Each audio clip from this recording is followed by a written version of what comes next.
नमस्कार. आपल्या सगळ्यांचे महाराष्ट्र सोशल न्यूज चॅनलमध्ये हार्दिक स्वागत. चला वळूया तर एका नवीन बातमीकडे. आजची बातमी. वलवाडी येथे छत्रपती शिवाजी महाराज महसूल समाधान शिबिर अभियान अंतर्गत समाधान शिबिर पार पडले. अध्यक्षस्थानी अपर तहसीलदार वैशाली हिंगे होत्या. यावेळी अविनाश सोनकांबळे, हंसराज पाटील, नगरसेविका वंदना भांबरे तसेच रंगनाथ ठाकरे, विजय देवरे, रणजितराजे भोसले, ललित माळी आदी उपस्थित होते. शिबिरात 18 नागरिकांना योजनांचे मंजुरीपत्र तर सुमारे 100 नागरिकांना विविध महसूल सेवांचा लाभ देण्यात आला. त्यानंतर हे सर्व आमचे जे ग्रामस्थ आलेले जे कागद वगैरे करून टाकलेले होते, संबंधितांची अनेक कामं प्रलंबित होती आणि त्यासाठी अनेक चक्रा माराव्या लागत होत्या. शासनाने जे हे अभियान उघडलं आहे शिवाजी महाराज याच्या नावाने, त्याचं उद्देशच आहे की शिवाजी महाराजांनी जसं रयतेसाठी काम केलं तसं आजच्या शासनाने सुद्धा रयतेसाठी काम केलं पाहिजे, म्हणूनच शासन आपल्या दारी आलं आहे. शासनाला अनेक कागदपत्र लागत असतात, अनेकदा त्याच्यासाठी कागदासाठी आपल्याला फिरावं लागतं, परंतु कागद असला तरच आपलं अस्तित्व असतं. कागद जमा करून ठेवणे, जसे आपण कपाटात व्यवस्थित कपडे लावून ठेवतो त्याचप्रमाणे आपण आपल्या घराची, आपल्या जमिनीची, आपल्या इतर वस्तूंची सुद्धा काळजी घेतली पाहिजे आणि कागद ती काळजी घेतो. त्यामुळे आपल्या प्रत्येक वस्तूसाठी स्वतःसाठी सुद्धा जसं आधार कार्ड असतं, पॅन कार्ड असतं, तशी आपल्या जमिनीची कागदसुद्धा परिपूर्ण आहेत की नाही आहे प्रत्येक काही वर्षानंतर प्रत्येकाने ही तपासून घेतली पाहिजे आणि ती अपडेट केली पाहिजेत आणि ती कागदसुद्धा व्यवस्थित ठेवली पाहिजेत घरामध्ये सांभाळून. कागद आहे तर आपण आहोत, त्या तुम्ही आहात, तुमचे सगळ्या वस्तूंचं संरक्षण आहे. तसंच कागद असल्यामुळेच आम्ही सुद्धा अस्तित्वात आहोत. तर याच्यासाठी आपण सगळ्यांनी आपल्या सगळी कागदपत्र किंवा इतर सगळ्या गोष्टी, सरकारी उतारे, फेरफार उतारे, इतर सगळं काही नेहमी तपासून अपडेट ठेवलं पाहिजे. त्यासाठीच आम्ही हे या कार्यक्रमाद्वारे तुम्हाला सगळ्यांना ती आठवण देत असतो की त्याच्यामध्ये काही चुका झाल्या असतील तर आपण त्या आमच्या निदर्शनास आणून द्याव्यात. आम्ही तुम्हाला ते व्यवस्थित करून देऊ. आपल्या संरक्षणाची हमी आम्ही घेतो आहोत. बराच वेळ झाला आहे, आपण सगळे जमलेले आहात, थोडे कंटाळलेले पण असाल, पण मी पुन्हा सगळ्या एकदा मान्यवरांचे आणि सगळ्या ग्रामस्थांचे, सगळ्यांचे, आमच्या महसूल कर्मचारी आणि तलाठी सहवर्ग आणि माझे सगळे बंधू भगिनी यांचा आभार मानते. लाभार्थी झालेले होते आणि त्या लाभार्थ्यांना शासनाने आपल्या ऑफिसमध्ये न बोलवता आपल्या दारी आलेले आहात आणि आमच्या सगळ्या लाभार्थ्यांना आपण विविध लाभ आपण दिलेला आहे. कोणाचा उतार असेल, कोणाचं काय असेल, परंतु आमच्या काही महिला भगिनी मॅडम अशा आलेल्या आहेत की त्यांना लाडकी बहीण योजनेचा लाभ मिळत होता, तो आता बंद झालेला आहे आणि ते खरोखर लाभार्थी आहेत. काही आमच्या अशा महिला आहेत,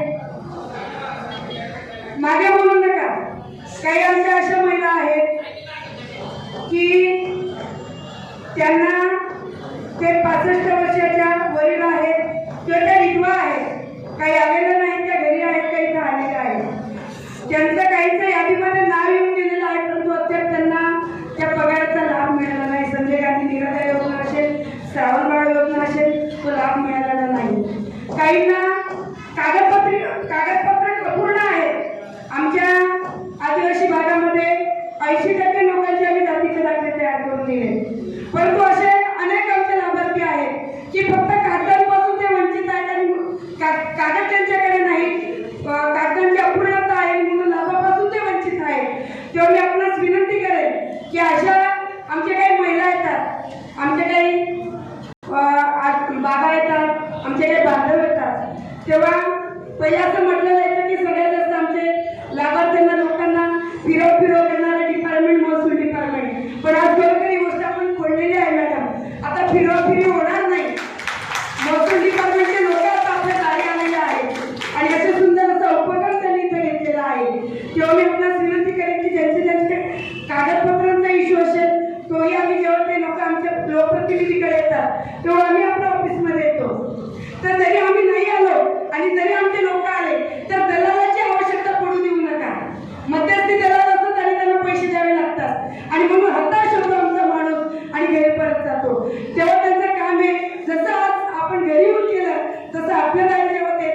तेव्हा सुद्धा त्यांचं झालं पाहिजे. आणि म्हणून कोणीही काळजी करू नका. जो खरोखर ओरिजिनल लाभार्थी असेल त्याला 100% लाभ मिळणार आहे. मी एवढंच सांगेन. तहसील कार्यालयाने आज एक ठिकाणी अभियानाचं आयोजन केलेलं आहे. या निमित्ताने मी सर्व अधिकारी कर्मचारी याचं खूप खूप अभिनंदन करतो. खूप चांगल्या पद्धतीचा कार्यक्रमाची सुरुवात आज धुळे जिल्ह्यामध्ये आपण केलेली आहे. आम्हाला सांगायला अभिमान वाटतो की संपूर्ण महाराष्ट्रामध्ये या ठिकाणी महायुतीच्या सरकारने या अभियानाची सुरुवात केलेली आहे आणि अतिशय चांगली सुरुवात धुळे तालुक्यातलं कदाचित हे पहिलं या ठिकाणी महाअभियान या ठिकाणी आपण राबवलेलं आहे. या निमित्ताने आपले जे अधिकारी आहेत, कर्मचारी आहेत, मॅडम आहेत, आपण तहसीलदार, मंडळ अधिकारी असतील, तलाठी असतील आणि त्यांचे सहाय्यक आहेत, त्यांनी खरंच काही दिवसांपासून खूप चांगल्या पद्धतीची मेहनत घेतली आणि आज धुळे जिल्ह्यातला कदाचित धुळे तालुक्यातला पहिला अभियान या ठिकाणी सुरुवात झालेली आहे. हा अभियानाचा सर्वात महत्त्वाचा मुद्दा म्हणजे असा आहे की सर्वसामान्य जनतेला सर्वांना अतिशय चांगल्या पद्धतीची मदत या ठिकाणी आपल्या महसूल विभागामार्फत होते आहे. कधी कधी आम्हाला सांगावंसं वाटतं की साध्या उतार्यामध्ये सातबाऱ्यामध्ये जर दुरुस्ती करायची असेल तर आम्ही 2-3 वर्ष फिरायचो.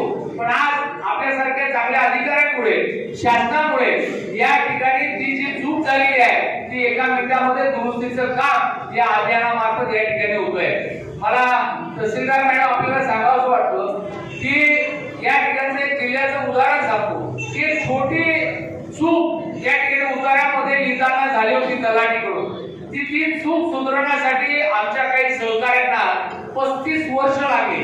35 वर्षापर्यंत ते चालत की ढचा मग कसा होतो आणि त्याच्यामुळे उतार्याचं महत्व कसं बदलतं याचा सुद्धा संघर्ष सर्वसामान्य जनतेचा आम्ही या ठिकाणी पाहिलेला आहे. पण आज शासनामुळे आपल्या सर्वांमुळे जनतेला अतिशय चांगल्या पद्धतीचे सुविधा या ठिकाणी मिळत आहेत. शासकीय योजना असतील, पेन्शनच्या असतील, सर्व गोष्टी आहेत आणि या ठिकाणी आनंद या गोष्टीचा काही फेरफार आहे, पीक पाणी आहे याच्या सुद्धा साठी शेतकऱ्यांना आमच्यासारख्या राजकीय प्रतिनिधींना सुद्धा खूप वेळ लागायचा की पीक पेरायचे लावायचं असेल त्या ठिकाणी आम्हाला खूप चक्रा सुद्धा मारावं लागत होत्या. पण आज महसूल अधिकारी कर्मचाऱ्यांमुळे ती सुद्धा सुविधा एक 5 मिनिटात होते की आपल्याच मोबाईल मध्ये आपल्याच शेतामध्ये जाऊन आपण पीक पाणी या ठिकाणी लावू शकतोय.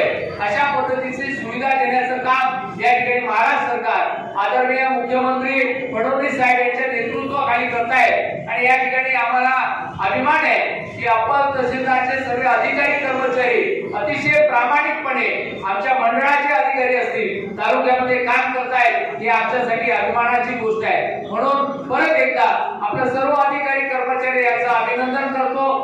बातमी आवडल्यास चॅनलला लाईक व सबस्क्राईब करा व दररोज अशा नवनवीन बातम्या पाहण्यासाठी चॅनलला फॉलो करा. धन्यवाद.